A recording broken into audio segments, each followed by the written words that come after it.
Hi, I'm Evelyn Puerto, author of Beyond the Rapids. Imagine living in a country where you could be denied entrance to a university or fired from your job simply for believing in God. Imagine living in a country where owning a Bible or telling your children about God are illegal and could be punished with imprisonment or even death. Such was the world the Brenza family lived in the city of Zaporozhye, in what's now called Ukraine, in an area of the world that used to be the Soviet Union. Alexei Brenza was a Baptist pastor, and he and his wife knew they had to cling to God in order to stand up against the relentless pressure they faced. Their only weapons were prayer and the Word of God. All four of their children were tempted from the faith. Ambition, popularity, love, riches all beckoned. Beyond the Rapids tells the story of their struggles and eventual triumph over the fierce and relentless persecution they faced. You may wonder what Beyond the Rapids has for you, someone who lives in a different time, in a different country, one that probably enjoys religious freedom. But there's much in Beyond the Rapids that can inspire and encourage believers anywhere. I'll give you one example. Yaakov, the oldest son, had a dream. He wanted to be a doctor. But as the child of believing parents, his grades in school were routinely lowered, far below what his schoolwork merited. Yaakov knew no university would accept a student with mediocre grades. When he was in high school, though, things changed. He joined the track team and became a champion shot putter. His success on the athletic field somehow caused his grades to go up. And then the coaches and teachers started to have little pep talks with him. They'd say things like, "Yaakov, you could have such a bright future. You're a top athlete and a star student. You could have it all. It'd be so easy. You could get into any university you want.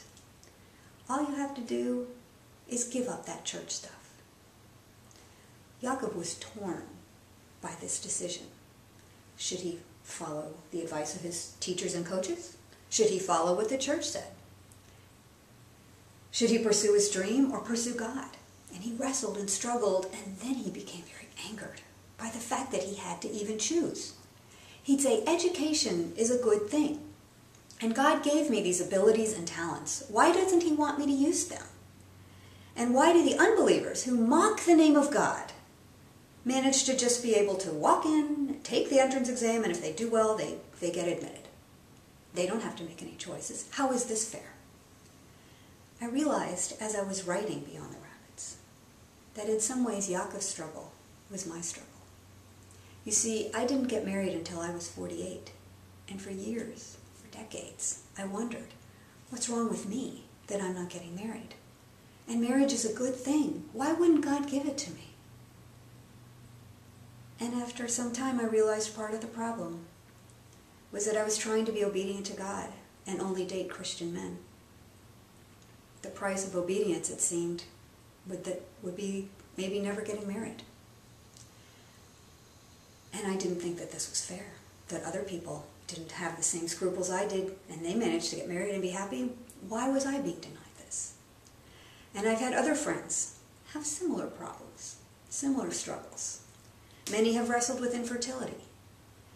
And they have wondered, parenthood is a gift from God, and we want a baby so badly. Why is God withholding this from us? And why do people that don't want children at all seem to just get pregnant without even thinking about it? How is this fair? What is God trying to do?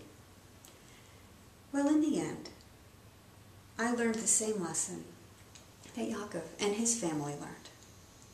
And that is that no matter how our circumstances change, no matter how our plans go awry or disaster seems to loom, whatever twists and turns our lives take, Jesus and his promises are still the same. His love is eternal and unwavering.